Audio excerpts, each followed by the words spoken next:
في بيع العرية بالرطب أو بالتمر ولم يرخص في غيره. وبه قال حدثنا عبد الله بن يوسف قال أخبرنا مالك عن نافع عن عبد الله بن عمر رضي الله عنهما وعنهم أن رسول الله صلى الله عليه وسلم نهى عن المزابنة. والمزابنة اشتراء الثمر بالتمر كيلا وبيع الكرم بالزبيب كيلا. یہ باب ہے بیع المزابنہ، باب بیع المزابنہ، اور اسی میں ہے محاقلہ، دونوں ہیں. جیسے آپ علیہ الصلاۃ والسلام نے منع فرمایا عن بیع المزابنۃ والمحاقلۃ. والمزابنہ والمحاقلہ دو الگ الگ ہے کہ نہیں؟ مزابنہ کسے کہتے ہیں؟ وہ پھل جو درختوں میں لگے ہوئے ہیں ان پھلوں کو فروخت کرنا ان پھلوں کے مقابلے میں جو کٹے ہوئے ہیں. اب مثال کے طور پر ایک آدمی اپنے منڈی میں پھل رکھا ہوا ہے، وہ باغ گیا اور کہا کہ بھئی یہ جو باغ میں پھل موجود ہیں درختوں پر، یہ تمام پھل فروخت کر دو ان پھلوں کے بدلے میں جو پھل منڈی میں موجود ہیں، منڈی میں کٹے ہوئے ہیں. اسی طرح محاقلہ کسے کہتے ہیں؟ وہ گیا کھیتی باڑی کے پاس، کھیت والی کے پاس، بھئی یہ یہاں جو کھیتی جو لگی ہوئی ہے اس کھیتی کو فروخت کر دو اس غلے کے بدلے میں جو دکان میں ہے یا منڈی میں ہے یا گڈون میں ہے. اتنے موٹے چاول ہیں، اتنے موٹے گیہوں ہیں، اس کے بدلے میں یہ گیہوں کی کھیتی یا چاول کی کھیتی فروخت کر دو. اب اس کو حضور نے منع کیا. کیوں؟ بھئی یہاں پر ربا کا شبہ ہے.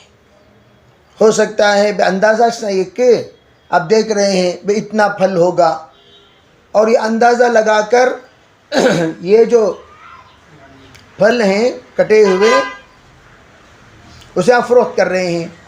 زیادتی ہو گئی تو ربا ہوگا، اس لیے آپ نے منع کیا. ایسا نہیں، یہاں بھی تول کر دے دو وہاں تول کر لے لو. پہلے زمانے میں پھل گنے جاتے تھے، اس کے بعد کے زمانے میں جب سائز بڑے چھوٹے ہونے لگے تو پھر تولے جاتے ہیں. اب پھل تولے جاتے ہیں، پہلے پھل گنے جاتے تھے، ڈزن کے حساب میں پھل فروخت ہوتے. وہ تو آپ بچپن میں بھی دیکھے ہوں گے آپ لوگ، موز وغیرہ ڈزن کے حساب سے، ڈزن کتنا پوچھتے تھے 100، اب کلو کتنا پوچھتے ہیں. پہلے ڈزن 12 پھلوں کا حساب، 12 پھل کتنا، 12 سیتافل کتنا، 12 سیب کتنا، اس کو یہاں بیان کر رہے ہیں کہ حالات کے اعتبار. اس زمانے میں مکیلات، مکیلات بھی تھے اور موزونات بھی. اسی کو آپ بیع التمر بالتمر، بیع الزبیب بالکرم. بیع الزبیب منقے کی بیع ان پھلوں سے جو انگور خوشے میں لگا ہوا ہے، منقع دکھا کر بھئی منقع وہ انگور کتنے میں فروخت کر رہی، اس کے بدلے میں دینا. بیع العرایا، بیع العرایا اس کے سلسلے میں تفصیلی بات آگے آئے گی. حضرت انس رضی اللہ تعالیٰ عنہ فرماتے ہیں کہ آپ علیہ السلام نے مزابنہ، محاقلہ، اس سے آپ نے منع فرمایا. پھر دیکھیں یہاں لا تبیع التمر حتى يبدو صلاحه ولا تبیع الثمر بالتمر. دیکھو، تمر کٹے ہوئے، ثمر لگے ہوئے کو ثمر کہتے ہیں، کٹے ہوئے کو تمر کہتے ہیں. یہ تمر کو ثمر کے بدلے میں مت فروخت کیا کرو. آپ یہاں کیا کہا؟ بیع العریہ، بیع العریہ. عرایا اسی کی جمع ہے. بے عریہ کی جو جمع کیا ہے؟ عرایا. اس کے معنی کیا؟ احناف فرماتے ہیں عرایا کسے کہتے ہیں؟ یعنی پھل جب خوشے میں لگے ہوئے ہوں اسے کٹے ہوئے کے بدلے میں فروخت کرنا، اسے آ کر مجاز کہتے ہیں۔ مجاز یعنی کیا کہتے ہیں؟ حقیقی نہیں ہے یہ بیع مجازی ہے۔ وہ کیسے؟ بالرطب او بالتمر لم یرخص فی غیرہ، فرمایا اس میں صرف رطب اور یا تمر میں اس کی اجازت دی گئی ہے، اس کے علاوہ کسی اور چیز میں اجازت نہیں دی گئی۔ اس کے سلسلے میں مزید تفصیلات آگے آئے گی۔ اسی طریقے سے دیکھیے آپ نے مزابنہ سے منع فرمایا، وہ کیا؟ تمر کو ثمر کے بدلے میں دینا، چاہے وہ کیلن ہی کیوں نہ ہو، آپ نے منع کیا۔ کیوں؟ دیکھو ایک انگور کا پھل ناپو اس گلاس میں، ایک انگور کا منقع ناپو اس گلاس میں، برابر دونوں ہو سکتے ہیں؟ بے پھل تو وہ تو پھولے ہوئے ہوتے ہیں، ابھرے ہوئے ہوتے ہیں، منقع وہ بالکل خشک شدہ ہوتے ہیں۔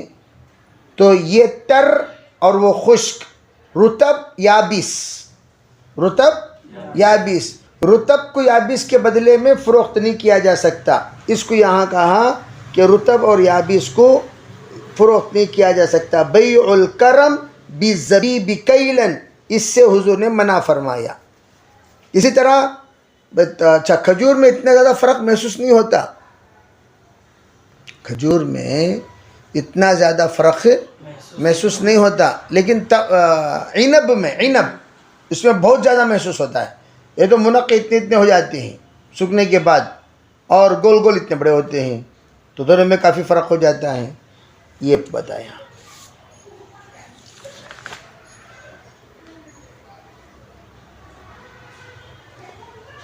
رخص لصاحب العریہ ان یبیعها بخرصها، آپ نے صاحب عریہ کو اس سلسلے میں اجازت دی کہ وہ اندازہ لگا کر فروخت کیا جا سکتا ہے۔ آخری روایت دیکھیے، اندازہ لگا کر فروخت کیا۔ اب عریہ عریہ عریہ کئی مرتبہ آ گیا۔ اب عریہ کسے کہتے ہیں وہ ذرا غور سے سماعت کیجئے، اس لیے کہ بعد میں عریہ کے سلسلے میں باب تفسیر العرایا مستقل ایک عنوان قائم کر رہے ہیں حضرت، باب تفسیر العرایا، اس لیے میں نے کہا عرایا کے سلسلے میں تفصیلات آئیں گے، ذرا صبر کریں، بتایا نہیں وہ وہاں پر انشاءاللہ بتائیں گے۔ چلیے۔ وبه قال حدثنا عبد الله بن يوسف قال أخبرنا مالك عن داود بن الحسين عن أبي سفيان مولى بن أبي أحمد عن أبي سعيد الخدري رضي الله عنهم أن رسول الله صلى الله عليه وسلم نهى عن المزابنة والمحاقلة والمزابنة اشتراء الثمر بالتمر في رؤوس النخل.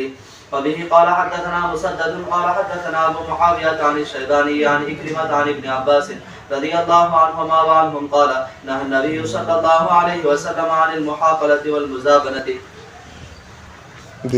وبه قال حدثنا عبد الله بن مسلمة قال حدثنا مالك عن نافع عن ابن عمر عن زيد بن ثابت رضي الله عنه وعنهم أن رسول الله صلى الله عليه وسلم رخص لصاحب العارية أن يبيعها بخرصها. باب بيع الثمر على رؤوس النخل بالذهب والفضة. وبه قال حدثنا يحيى بن سليمان قال حدثنا ابن وهب قال أخبرني ابن جريج عن عطاء وابي الزبير عن جابر رضي الله عنه وعنهم قال نهى النبي صلى الله عليه وسلم عن بيع الثمر حتى يطيب ولا يباع شيء منه إلا بالدينار والدرهم إلا العرايا. عرایا عرایا عرایا بہت بے قرار کر رہا ہے۔ آپ علیہ الصلاۃ والسلام نے عرایا کو اجازت دے دی۔ عرایا کسے کہتے ہیں؟ عرایا حقیقت میں عطیہ ہے، جیسے ہم وقف کرتے ہیں اس طریقے سے باغ میں ایک 2 درخت وقف کر دینا، 3 درخت وقف کر دینا، 5 درخت وقف کر دینا، وقف للفقراء، درخت کو دیکھ کر کہا بھئی فقیروں کے واسطے یہ درخت کیا ہے؟ وقف ہے۔ دبئی میں بیچارے جو شیخ مرحوم شیخ زائد کے نام سے گزرے، انتقال ہو گیا، بڑا نیک انسان تھا۔ دبئی میں پورے گلیوں میں، پورے سڑکوں میں، ہر سڑک میں عرایا والے درخت موجود ہیں، بہت، کوئی کھانے پینے کی کمی نہیں ہے۔ اس لیے کہ ایک زمانے تک بیچارے غریب جو یہاں سے دبئی جایا کرتے تھے وہ عرایا کے کھجور کھا کر پیسے بیچارے بچا لیا کرتے تھے، اور وہ پیسے بھیجا کرتے تھے گھر، اس لیے کہ بھئی کھانے پینے میں پیسہ خرچ ہوتا ہے، وہ پیسہ بچ گئے تو گھر والے بیچارے استعمال کریں گے۔ یہ ایک ہی جگہ پر 3000 درخت عرایا کے انہوں نے وقف کیا ہے، کوئی معمولی بات نہیں ہے۔ 3000 ٹنوں منوں کھجور نکلتے ہیں، اس کی قیمت بھی بہت کروڑوں میں جاتی ہے اس کی قیمت۔ بھائی اگر نکلتے رہیں آپ اندازہ لگاؤ، درختوں میں جب خوشے نکلتے رہیں گے تو اس کی قیمت کہاں سے کہاں پہنچ جائے گی۔ تو بہت عرایا ہیں، تو لوگ وہاں خوب لے جاتے رہتے ہیں، وہ اذن عام ہے کسی کو۔ اب ہم بیچارے وہ عرایا فقراء کے لیے ہے، لیکن عمرہ بھی کیا کرتے ہیں، اس سے فائدہ اٹھا لیا کرتے ہیں اذن عام ہونے کی وجہ سے، تو اس کو عرایا کہا جاتا ہے۔ تو آپ نے جو عرایا کہا یعنی کیا مطلب، اسے ووپن اذن عام کر دینا، ووپن چھوڑ دینا، اس میں آ کر کسی طرح کی شرط نہ لگانا، اس میں آپ اندازہ لگا کر دے سکتے، اس میں کوئی حرج نہیں ہے۔ اب یہاں یہ طریقہ ہمارے یہاں بھی بعض جگہ پر موجود ہے۔ بعض بیچارے کبھی کبھار اپنے باغ میں سے غریبوں کے واسطے ایک دو درخت کیا کرتے ہیں، چھوڑ دیتے ہیں کہ بھئی یہ درخت کا پھل غریبوں میں، یہ درخت کی یلنیر غریبوں میں، یہ درخت کے یلنیر مسجد کو، یہ درخت کے یلنیر مدرسے کو، اس طریقے سے بعض لوگ درختوں کو وقف کرتے ہیں۔ یہ بھی عرایا ہی کی شکل ہے حقیقت میں۔ اہل عرب تو 10 15 دن اپنے بچوں کے ساتھ وہیں رہتے ہیں، تاکہ جیسے کہ میں نے بتایا اس درخت کے پھل کھاتے رہیں اور اپنی زندگی گزارتے رہیں، تو اس کو عرایا کہا جاتا ہے۔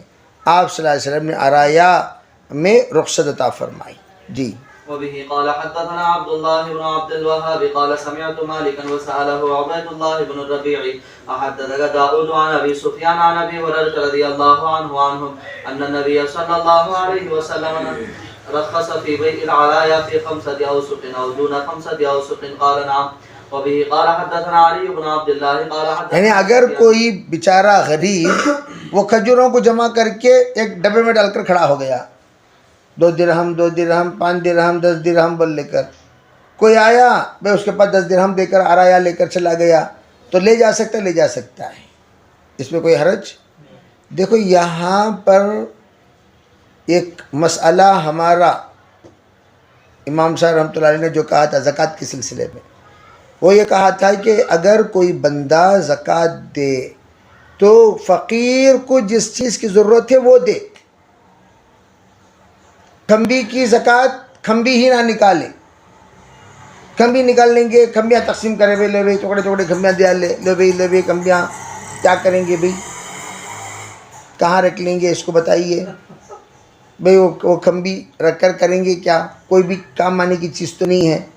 اب وہ کھمبیوں کو پیسوں کی شکل بنا کر آپ 10 روپے بھی دیں تو چائے تو پی لے گا کہ نہیں پی لے گا۔ تو اسی سے یہاں کہہ رہے دیکھو عریہ وقف کیا اس نے کھجور، یلنیر، آم، جام، اس نے ان آم کو دام بنا دیا، جام کو دام بنا دیا، اس کا دام طے کیا، چلو 1 کلو یہ 100 روپے کا، اب وہ 1 کلو 100 روپے کے عوض جو دے سکتا ہے، عام ہے، اسی کو یہاں بیان کیا گیا ہے کہ اگر کوئی بیچنا چاہتا ہے تو بیچ سکتا ہے، لے سکتے ہیں، تاکہ اس غریب بیچارہ کھجور کتنا کھائے گا بھائی، اسے دوائی چاہیے، چاول چاہیے، دودھ چاہیے بچوں کے لیے، بیچ لے گا، پیسہ لے لے گا، دودھ خرید لے گا، تو صدقہ کرنے کا ثواب دگنا ملے گا کہ نہیں ملے گا؟ جی. وبه قال حدثنا علي بن عبد الله قال حدثنا سفيان قال قال يحيى بن سعيد سمعت بشيرا قال سمعت سهل بن ابي حثمة ان رسول الله صلى الله عليه وسلم نهى عن بيع الثمر بالتمر ورخص في العرية أن تباع بخرسها يأكلها أهلها رطبا. وقال سفيان مرة أخرى إلا أنه رخص في العرية يبيعها أهلها بخرسها يأكلونها رطبا. قال هو سواء. وقال سفيان قلت ليحيى وأنا غلام إن أهل مكة يقولون إن النبي صلى الله عليه وسلم رخص في بيع العرايا. فقال ما يدري أهل مكة. قلت إنهم يرونه عن جابر فسكت. قال سفيان إنما أردت أن جابرا من أهل المدينة. قيل لسفيان وليس فيه نهي عن بيع الثمر حتى يبدو صلاحه. قال اب یہاں جو روایت نقل کی گئی ہے اس میں آپ علیہ الصلاۃ والسلام نے رخصت دی عریہ کے فروخت کرنے میں، اندازہ لگا کر، بخرسیہا اندازہ لگا کر، تاکہ اس کا جو اہل ہے وہ اس کو کھائے بھی اور اسے بیچنا چاہے تو بیچے بھی. اب یہاں جو اندازے پر رخصت دی ہے اس میں ائمہ کا اختلاف ہو گیا، کتنا بیچ سکتے ہیں، کتنی مقدار تک بیچ سکتے ہیں. یہ سب سے اہم اختلاف ہے جو عرایا کی مقدار میں طے ہوا.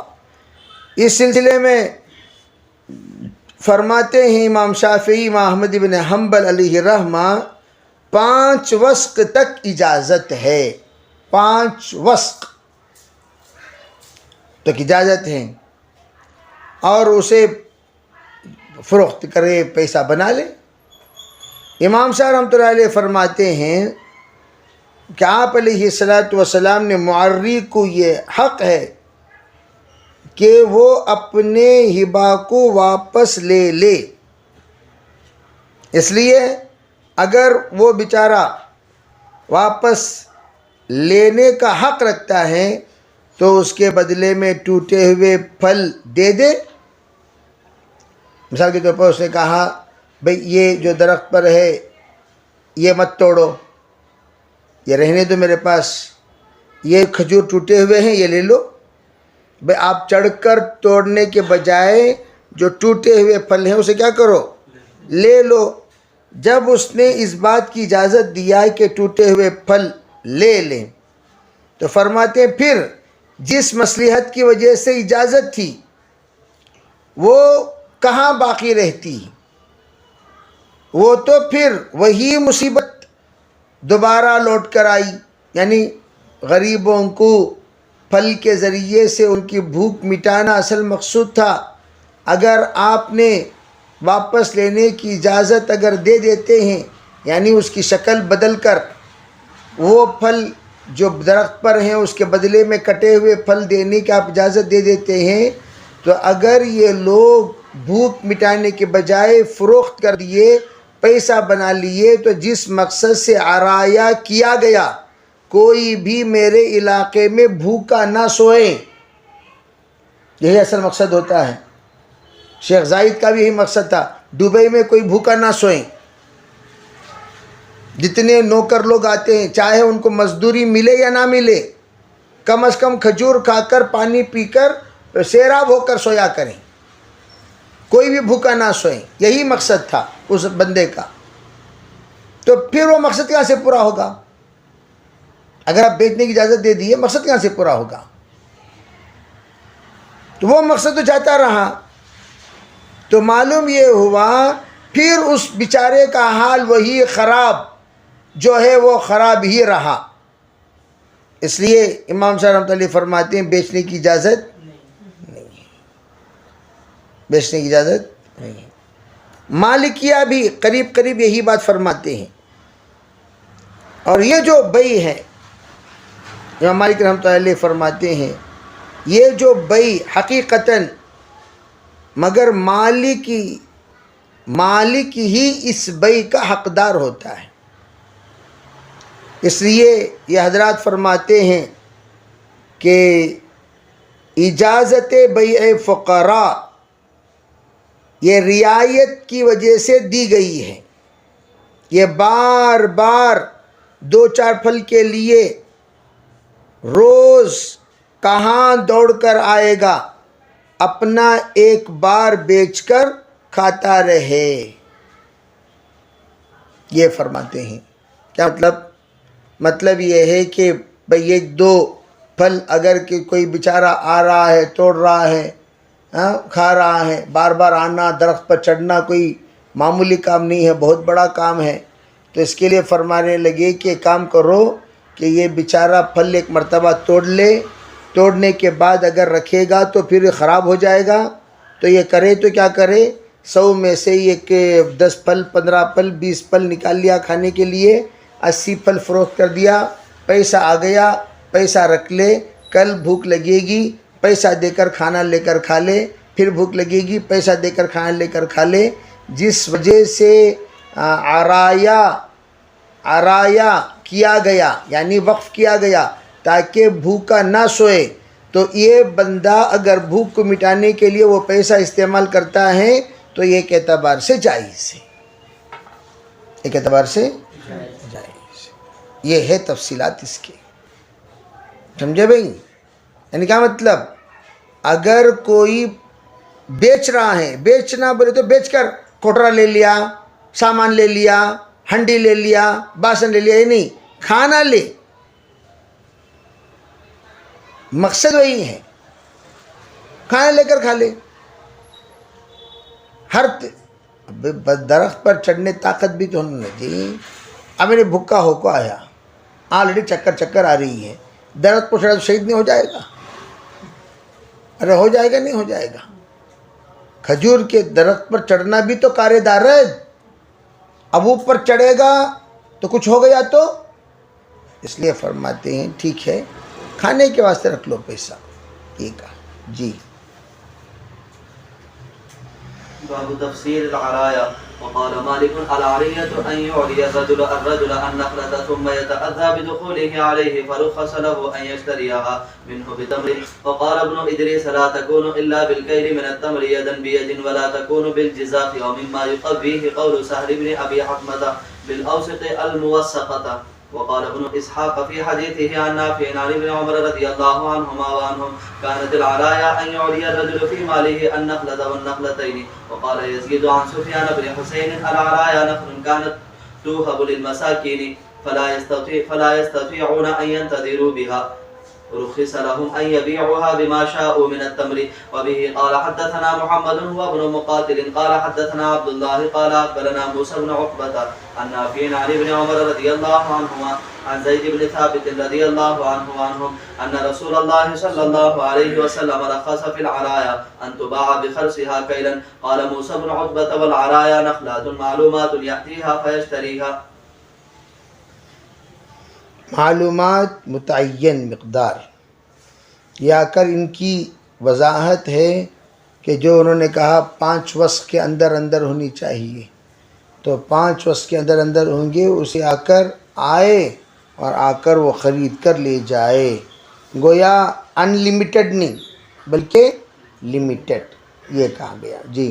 باب بيع الثمار قبل أن يبدو صلاحه. وقال الليث عن أبي الزناد عن عروة بن الزبير يحدث عن سهل بن أبي حكمة الأنصاري من بني حارثة أنه حدثه عن زيد بن ثابت رضي الله عنه وعنهم قال كان الناس في عهد رسول الله صلى الله عليه وسلم يتبايعون الثمار فإذا جد الناس وحضر تقاضيهم قال المبتاع إنه أصاب الثمر الدمان، أصابه مراد، أصابه قشام، عاهات يهتجون بها. قال رسول الله صلى الله عليه وسلم لما كثرت عنده الخصومة في ذلك فإما لا فلا تبتاعوا حتى يبدو صلاح الثمر كالمشورة يشير بها لكثرة خصومته. قال وأخبرني خالد بن زيد أن زيد بن ثابت رضي الله عنه لم يكن يبيع ثمار أرضه حتى تطلع الثريا فيتبين الأصفر من الأحمر.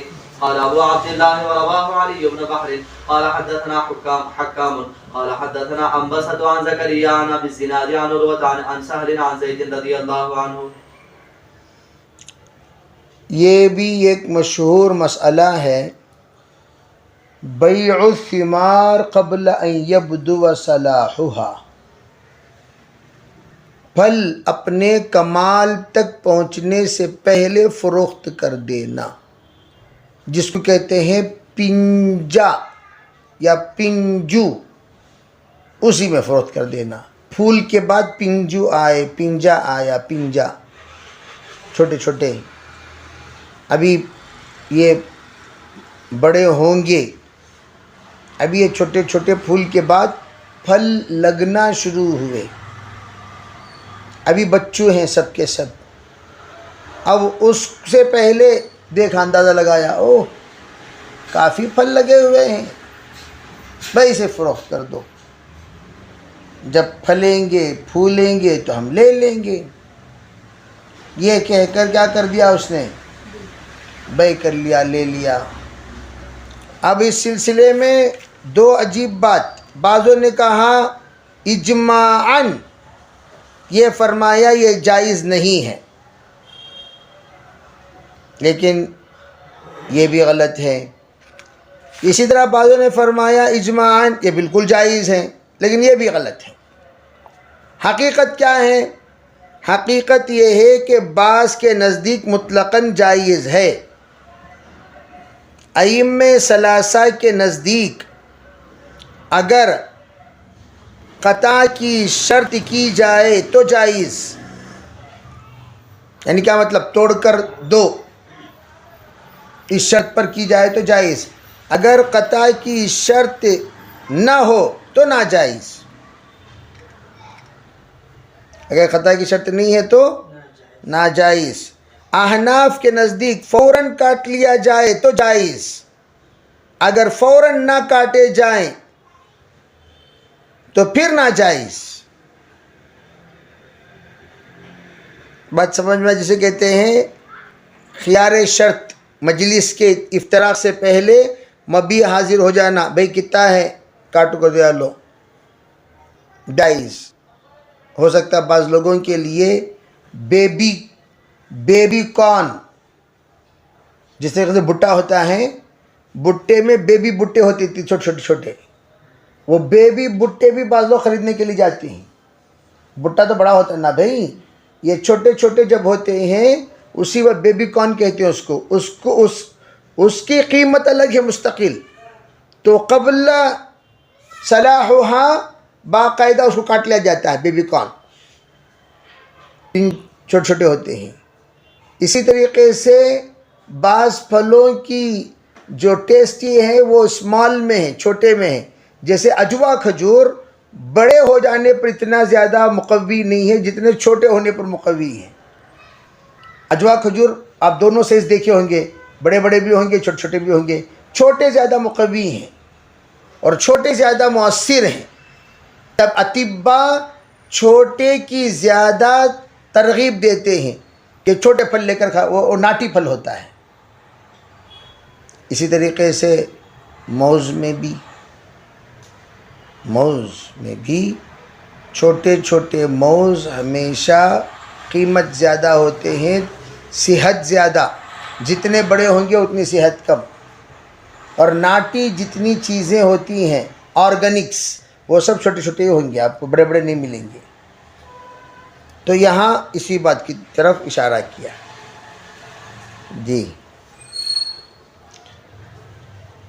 عربی روایات تو سب قدیم روایتیں ہیں، کوئی روایت خالی عنوان کیا ہو رہا ہے، جدید عنوان ہے، روایت قدیم ہے۔ جی وبه قال حدثنا عبد الله بن يوسف قال أخبرنا مالك عن نافع عن عبد الله بن عمر رضي الله عنهما وعنهم أن رسول الله صلى الله عليه وسلم نهى عن بيع الثمار حتى يبدو صلاحها، نهى البائع والمبتاع.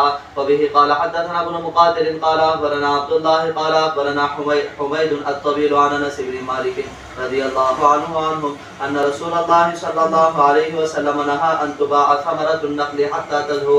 قال أبو عبد الله يعني حتى تحمر. وبه قال حدثنا مسدد قال حدثنا اب یہاں دو تین چیزیں بتا دیے۔ صلاح کی علامت کیا ہوتی ہے؟ بعض پھلوں میں ہرا لال ہونا، یہ صلاح و حال کی علامت ہے.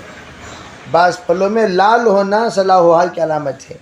بعض پھلوں میں بے رنگ کا پیلا ہونا صلاح و حال کی علامت ہے.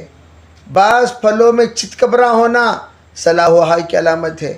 بعض پھلوں میں بڑا ہونا یہ صلاح و حال کی علامت ہے. تو صلاح و حال کی جو علامات جن جن پھلوں میں متعین ہیں اسی اعتبار سے طے کیا جائے گا کہ کس طرح اس کے صلاح و حال ہونے کا فیصلہ کیا جائے گا. چنانچہ روایات میں اسی بات کی طرف اشارہ کیا گیا ہے تاکہ اسی اعتبار سے اس کا اندازہ بھی لگائیں اور اسے استعمال بھی کریں. ائمہ ثلاثہ کے نزدیک ایک اور بات واضح طور پر یہ کہی گئی. وہ کیا؟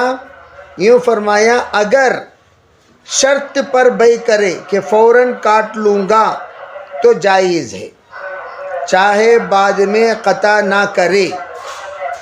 احناف کے نزدیک فرمایا بشرط عدم قطع تو جائز نہیں ہے. اگر مطلقاً خرید لیا یا بشرط قطع خریدا تو جائز ہے. اچھا، اب ان دونوں کے اختلاف کہاں ظاہر ہوگا؟ فرماتے ہیں اگر کوئی بلا شرط قطع کر دیا، یعنی بلا شرط قطع یا عدم قطع اگر کوئی لے رہا ہے تو اس کا فائدہ کہاں ظاہر ہوگا؟ یعنی اختلاف کا فائدہ. فرماتے ہیں اگر کوئی شخص کیا کیا؟ بلا شرط قطع یا عدم قطع میں یہ ظاہر ہوتا ہے اختلاف. احناف کے نزدیک اگر کوئی بندہ شرط قطع بھی نہیں رکھا، شرط عدم قطع بھی نہیں رکھا، تو ایسے موقع پر احناف کے نزدیک جائز ہو جائے گا. ان حضرات کے نزدیک صحیح نہ ہوگا، اس لیے کہ صحت کے لیے ان کے نزدیک شرط قطع ضروری ہے، وہ اس صورت میں نہیں ہے، اس لیے ان کے نزدیک بیع بالکل جائز نہیں. لیکن ہمارے نزدیک یہ شرط قطع ہونا ضروری نہیں ہے، اس لیے ہمارے یہاں جائز ہو جائے گا. جی. وبه قال حدثنا مسدد قال حدثنا يحيى بن سعيد عن سليم بن حيان قال حدثنا سعيد بن ميناء قال سمعت جابر بن عبد الله رضي الله عنه قال نهى النبي صلى الله عليه وسلم ان تباع الثمرة حتى تشقح قال تحمار او تصفار ويؤكل منها.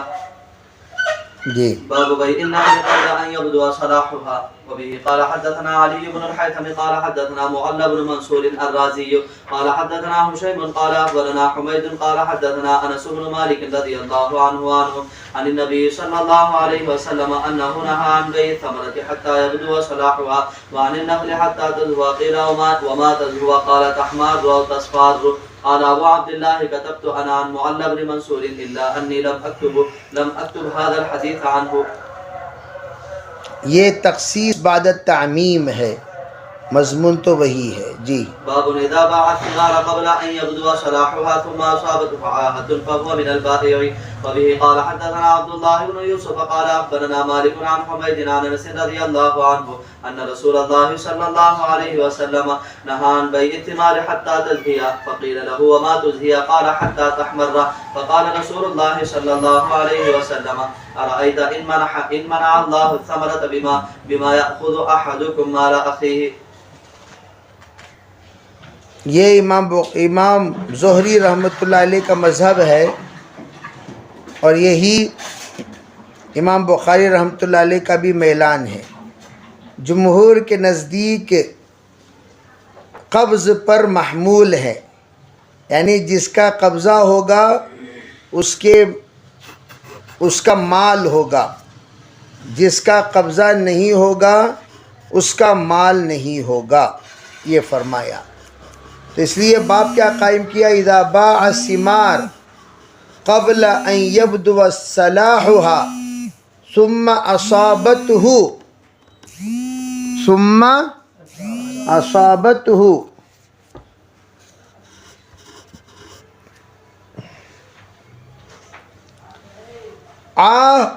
آہتن، آہ کہتے ہیں آفت کو، آہ کے معنی کیا؟ آفت کو. فَهُوَ مِنَ الْبَائِعِ، فرمایا وہ بائع کی طرف سے ہوگا. اگر کوئی آفت پہنچ گئی تو کس کی طرف سے ہوگا؟ یہی زہری کا مذہب ہے، یہی امام بخاری کا بھی اعلان ہے. جمہور کہتے ہیں قبضہ اگر ہو گیا تھا تو مشتری کا، قبضہ اگر نہیں ہوا تھا تو بائع کا. بس آسان مسئلہ ہے، اس میں پریشان ہونے کی ضرورت نہیں.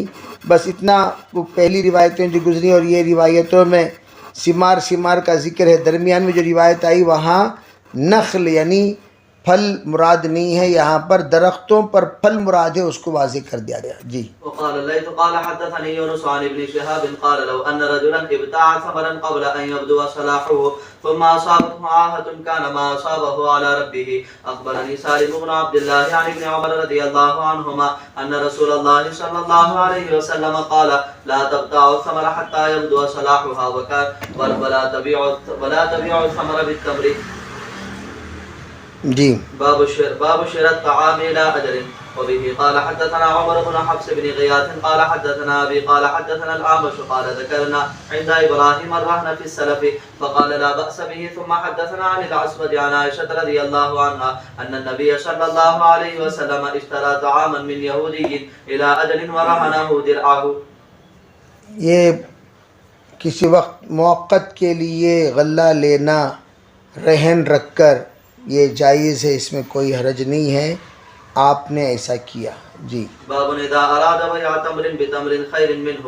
وبه قال حدثنا قتيبة عن مالك عن عبد المجيد بن سهيل بن عبد الرحمن عن سعيد بن المسيب عن ابي سعيد الخدري رضي الله عنهم وعن ابي هريرة رضي الله عنه ان رسول الله صلى الله عليه وسلم استعمل رجلا على خيبر فجاءه بتمر جنيب فقال رسول الله صلى الله عليه وسلم اكل تمر خيبر هكذا؟ قال لا والله يا رسول الله انا لنأخذ الساعة من هذا بالساعين والساعين بالثلاثة. فقال رسول الله صلى الله عليه وسلم لا تفعل بيع الجمع بالدراهم ثم ابتع بالدراهم جنيبا. یہاں ایک ہیلا آپ نے سکھایا کہ اگر کوئی اپنے کھوٹے کھجوروں کے بدلے کھرا کھجور لینا چاہے تو کیسے لیں؟ تو آپ نے فرمایا کام کرو، پورا کھجور آپ کا بیچ دو، جو دراہیم اس کے بدلے میں آئیں گے ان دراہیم کے ذریعے سے کھرے کھجوریں لے لو، عمدہ کھجوریں لے لو. تو پتہ چلا تو یہ جو ہیلا بتایا، جیسے کہ میں اسے پہلے ہی بتایا آپ لوگوں کو کہ بیچ دو اور پیسہ لے لو، پھر یہ پیسہ دے کر وہی ہیلا آپ نے یہاں بتایا کہ اس طریقے سے کر لو. اگر کوئی آپ کو عمدہ لینا ہو تو اس کا بدل میں آپ کیا نہ دو، کھجور کے بدل میں کھجور نہ دو، کھجور کے بدل میں دراہیم دو، پھر دراہیم دے کر پھر کھجور لے لو. تو ان کے دراہیم آپ کے پاس آئے، پھر آپ کے دراہیم ان کے پاس چلے گئے، تو گویا کھجور کا تبادلہ بھی ہو گیا، دراہیم جس کے پاس تھے اسی کے پاس ہو گئے، کھجور جس کے پاس تھے اس کے پاس سے بدل گئے. جی. باب قبض من باع نخلا قد أبرت أو أرضا مزروعة أو بإجارة.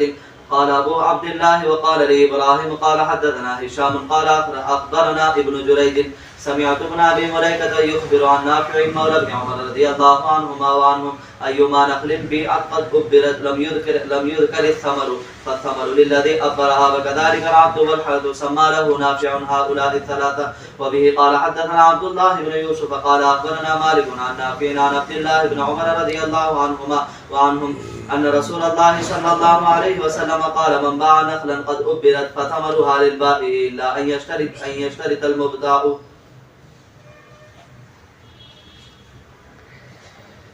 یہاں پر باب قائم ہوا من باع نقلا قد ابرت. اگر کوئی کھجور فروخت کرے ایسے موقع پر جب کہ کھجور مکمل طور پر وہ چکا ہو گیا ہو، جس کو چکا کہتے ہیں، وہ کیا یعنی وہ آ کر پھٹ گیا، وہ اس کا معنی کیا، یعنی کھجور اتنا زیادہ پک گیا کہ وہ پھٹ گیا، اس کو کھجور کہتے ہیں۔ بعضوں نے یہ فرمایا یہ ابرت کے معنی اصل میں کھجور میں انثی اور مذکر اور مؤنث دونوں ہوتے ہیں، تو اس میں کیا ہوتا ہے، بعض لوگ اس طریقے سے مذکر اور مؤنث ان دونوں کو ایک دوسرے سے جوڑتے ہیں، پیوند لگانا جس کو کہا جاتا ہے، یعنی اسے پھاڑ کر اس میں اس طریقے سے مذکر اور مؤنث کو جوڑ دیتے، جیسے کہ میں نے اس سے پہلے بتایا کہ کھجوروں کا نکاح ہوتا تھا اور آپ علیہ الصلاۃ والسلام سے پوچھا تو آپ نے منع فرما دیا، یہ سب حرکتیں مت کرو بھائی، یہ کیا ہے نکاح کرانا، پھل کم ہو گئے، آپ کے پاس شکایت کی ہے کہ حضور بالکل کم ہو گیا، بلکہ گھر کو جتنے کھجوروں کی ضرورت ہے وہ بھی دستیاب نہیں ہو سکے، تو آپ نے فرمایا انتم اعلم بامور دنیاکم، تمہارے دنیا کا معاملہ تم جانو مجھ سے زیادہ، تم جو کر رہے تھے وہ کرتے رہو۔ آپ نے اس کو ایک عقیدے کی طرف نہیں لے گئے، بلکہ اس کو ایک اسے کیا کہتے ہیں، جس طریقے سے تدبیر ہوا کرتے ہیں، تدبیر کی آپ نے تعبیر فرمائی، عقیدے کی طرف نہیں لے گئی، تدبیر ہے بھئی یہ رکھو، یہ کرو، وہ کرو، تدبیر ہے۔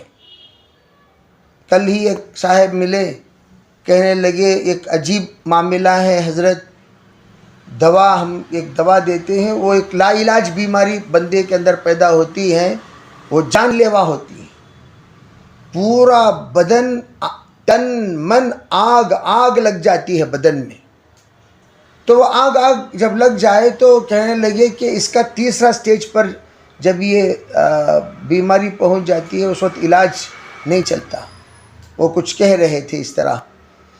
پھر کہا کہ ایک صاحب ہیں، وہ بزرگ وہیں تھے، ان کے یہاں جا کر وہ دوائی پینے کو کہا جاتا ہے، ڈاکٹرز بھیجتے ہیں، وہاں جا کر دوا پیتے ہیں، تو وہ کہتے ہیں وہ دوا انتہائی سستی، اچھا دہی میں ملا کر پلاتے ہیں، وہ سستی دوا بیٹا دیتا ہے، بیٹے کے مراد وہ بھی بوڑھے ہو گئے تو اس کا اثر الگ، یہ دیتا ہے کوئی اور اس کے اہل خانہ میں سے جن کو ان کے بڑوں کے طرف سے اجازت نہیں ملی، اثر ہی نہیں ہوتا، وہی دوا، یہ عجیب اللہ کی طرف سے۔ تب مجھے پتہ چلا ایک ہے اجازت، جیسے ہم بخاری پڑھا رہے ہیں، بھئی اجازت ملی تبھی تو پڑھا رہے ہیں، اجازت نہیں ملی تو کیوں پڑھائیں گے خواہ بڑوں کی طرف سے اجازت۔ ایک ہے ایسے ہی بیٹھ کر بخاری پڑھانا، میں بہت آزما چکا ہوں کہ جو لوگ ایسے ہی بغیر اجازت کے بخاری پڑھا دیں، بخاری نہیں چلتی، ہرگز نہیں چلتی، چاہے وہ کتنی استعداد والے کیوں نہ ہوں، آپ ان کی کتاب دے کر دیکھیے، نہیں چلے گی بخاری بغیر اجازت کے۔ اجازت کے بعد اجازت جو دی جاتی ہے اس اجازت کا اثر منتقل ہوتا ہے۔ اچھا، ہم نے خود ایک عجیب حال میں محسوس کیا، ایک صاحب سے کسی چیز کی اجازت ملی، لیکن اس اجازت کا کوئی مثبت اثر مرتب نہیں ہوا، وہی اجازت کسی اور راستے سے ملی، ملنے کے بعد کافی اثر محسوس کر رہے ہیں، کافی فرق محسوس کر رہے ہیں، تو پتہ چلا کہ جنہوں نے پہلی مرتبہ اجازت دی، ہو سکتا ہے ان کی اجازت میں انقطاع ہو گیا ہو، درمیان میں سند اتصال نہ ہو سکتا، واللہ عالم، یقینی نہیں، کیفیت بول رہا ہوں میں، لیکن دوسری جگہ سے جو اجازت ملی، اجازت ملنے کے بعد کیفیت ہی بدل گئی بہت ساری چیزوں میں، تو پتہ چلا کہ یہ اتصال والی اجازت ہے، تو اجازت میں فرق ہوتا ہے. تو آپ علیہ الصلوۃ والسلام نے جب دیکھا عقیدے سے اس کا کوئی تعلق نہیں، یہ امور دنیا سے تعلق ہے، تدبیر دنیا سے تعلق ہے، آپ نے اس کی اجازت دے دی، کر لو.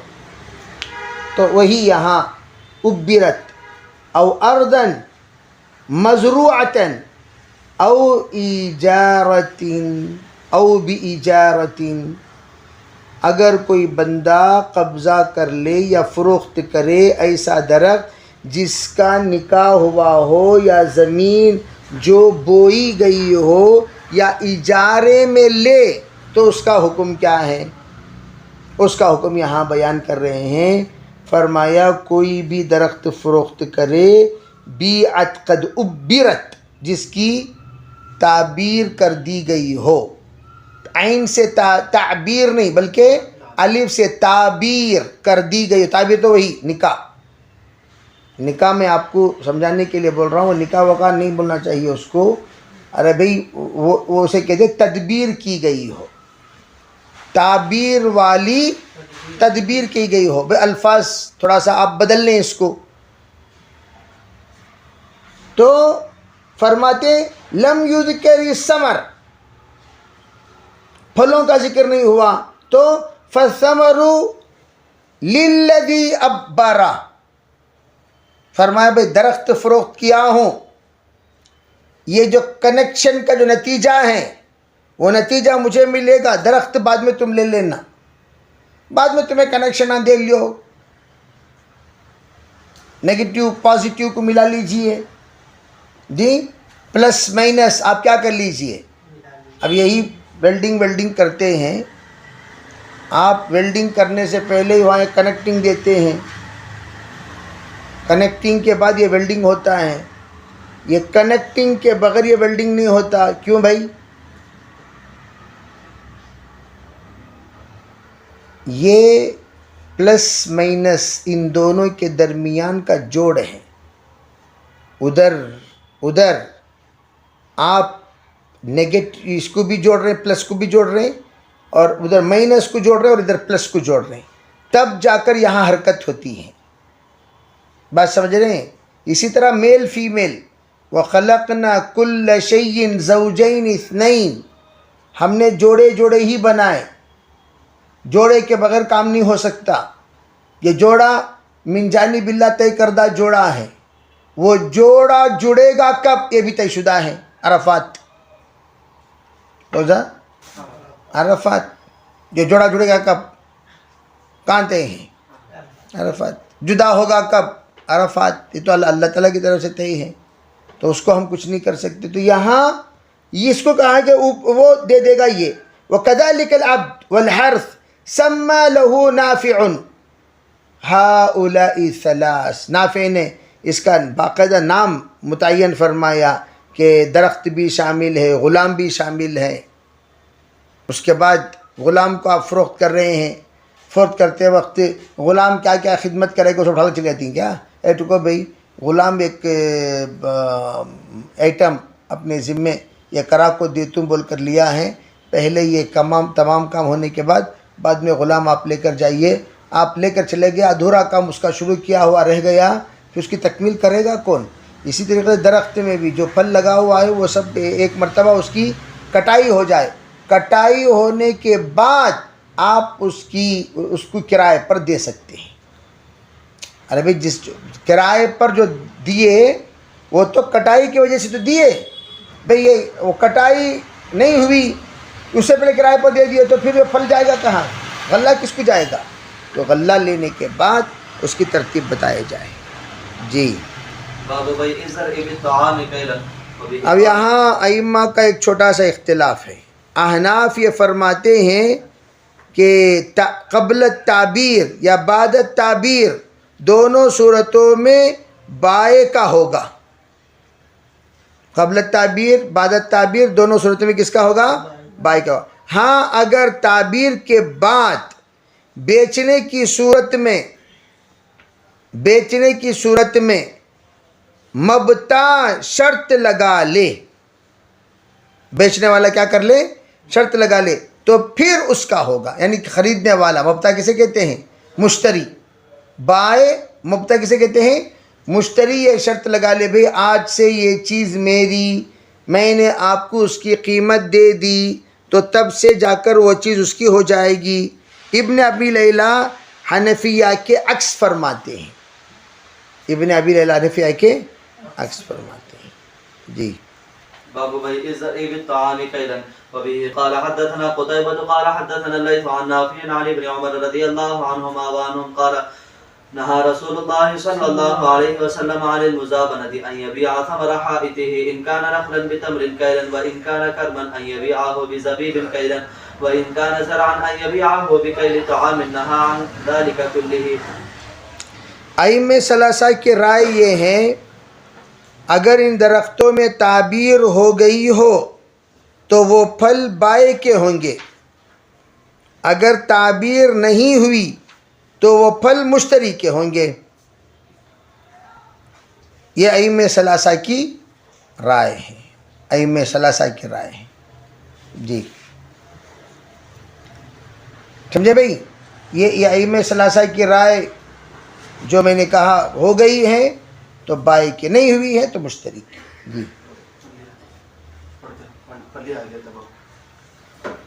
تو آگے کا جو باب بیع الزرع بالطعام کیلا، کھیتی فروخت کرنا، غلے کی کھیتی ناپ تول کر. کیا مطلب؟ ارے یہ کھیتی میں کتنا غلہ ہوگا وہ غلہ پورا خرید لو، فروخت کیا ناپ تول کر. تو اس کا شرعی حکم کیا ہے؟ اب یہاں کہتے ہیں کہ اس سے پہلے بھی اس سلسلے میں کچھ باتیں آ گئیں. اس کا مطلب کیا کہ اس باب میں ایک بات بیان کرنا چاہتے ہیں، وہ یہ ہے کہ قبل از بدوء صلاح یا بعد از بدوء صلاح، قبل از صلاح، یہ دونوں میں عاموں میں بھی ہوتا ہے، کھیتوں میں بھی ہوتا ہے. اگر قبل از بدوء صلاح ہوتی ہے تو وہ ناجائز، اگر بعد از بدوء صلاح ہے تو وہ جائز. تو یہاں جو اجازت دی گئی ہے وہ یہ ہے کہ بعد از بدوء صلاح اگر فروخت کرے تو ایسے موقع پر زمین بھی واپس کرے. تو بھائی اگر بعد از بدوء صلاح ہی وہ کیا کر رہا ہے؟ فروخت کر رہا ہے، تو ایسے موقع پر جائز ہے. اگر وہ زمین واپس کرے گا تب بھی اس میں کوئی حرج، یعنی خیار شرط پر اگر واپس کرے گا تو واپس کر سکتا ہے. جی. باب بيع النخل بأصله. وبه قال حدثنا قتيبة بن سعيد قال حدثنا الليث عن نافع عن ابن عمر رضي الله عنهما وعنهم أن النبي صلى الله عليه وسلم قال أيما امرئ أبر نخلا ثم باع أصلها فللذي أبر ثمر النخل إلا أن يشترط المبتاع. یہی بات مبتاع کے معنی خریدنے والا. کوئی بھی شخص ابر نخلن جو تعبیر کرے کھجور کے درخت کی تعبیر، پھر اس کے بعد اسے فروخت کر دے. تعبیر کرنے کے بعد کیا کیا؟ فروخت کر دے. تو ایسے موقع پر فرماتے ہیں تو اس کے فروخت کرنے کے بعد کس سے فروخت کیا؟ باع اصلہا فللذی ابر ثمر النخل، جس نے تعبیر کیا اس کو پورا نخل کا، پورا درخت کا پھل ملے گا، جس کی اختلاف بیان کر چکا ہوں. ٹھیک ہے بھائی؟ ورنہ کیا ہوگا؟ الا ان یشتریط المبتاع، الا یہ کہ اگر مشتری نے جو شرط لگائی اس شرط پر عمل ہوگا. اس میں جو ائمہ کا اختلاف تھا، جیسے کہ امام صاحب رحمۃ اللہ نے فرمایا قبل از تعبیر ہے تو جائز نہیں، بعد از تعبیر ہے تو جائز ہے. تو وہ تعبیر کب ہوا، کس وقت ہوا، وہ ذرا دیکھ لینا چاہیے. تعبیر کے بعد ہے تو پورے تعبیر کے پھل نکلنے کے بعد میں آپ اس کو تخلیہ کر دیں، تخلیہ کر دیں. تخلیہ کے معنی مکمل طور پر اسے قبضہ دے دیں. اگر قبل تعبیر ہیں تو ایسے موقع پر انتظار کریں، بھئی اس تعبیر کا پورا پھل اسے حاصل کرنے دے دیں. پھر اس کے بعد اگر وہ شرط لگا دیا نہیں بھی ایسا دے دو، اس کی بھی قیمت میں دے دیتا ہوں، ٹھیک ہے، شرط لگا دیا تو وہ کہتے ہیں اجازت ہے. بھئی جیسے کہ آپس کی رضامندی پر اسے موقوف رکھا جائے گا. جی.